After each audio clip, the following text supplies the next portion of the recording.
Okay. Have a good day, everyone. Today I will demonstrate how to collect dry blood evidence.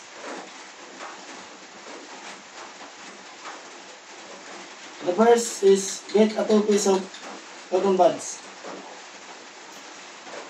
After getting a 2 piece of cotton buds, rub the cotton buds on dry blood.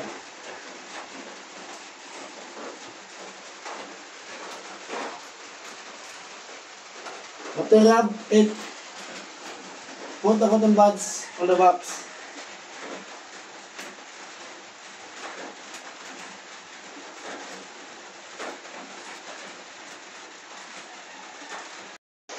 Hello everyone, today I will demonstrate how to collect firearms.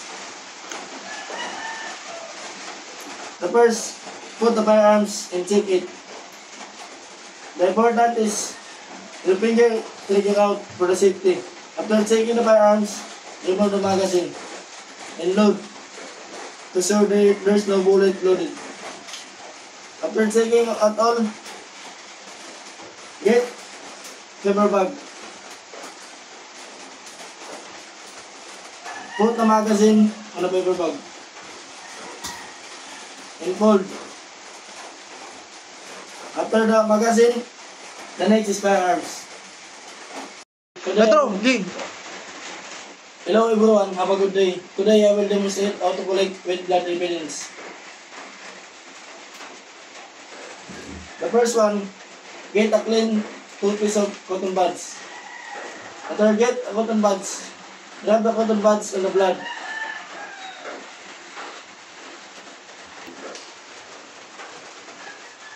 After rub the cotton buds, wait for to dry the cotton buds. This part. 2 minutes waiting for to dry the cotton buds. After dry the cotton buds, get the box.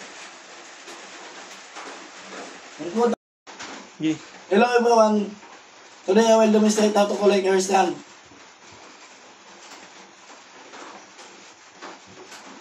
Collect hair strand.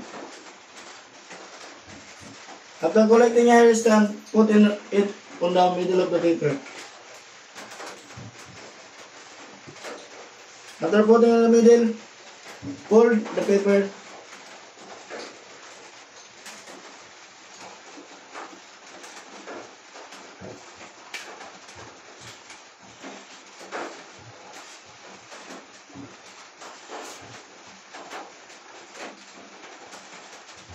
After fold the paper,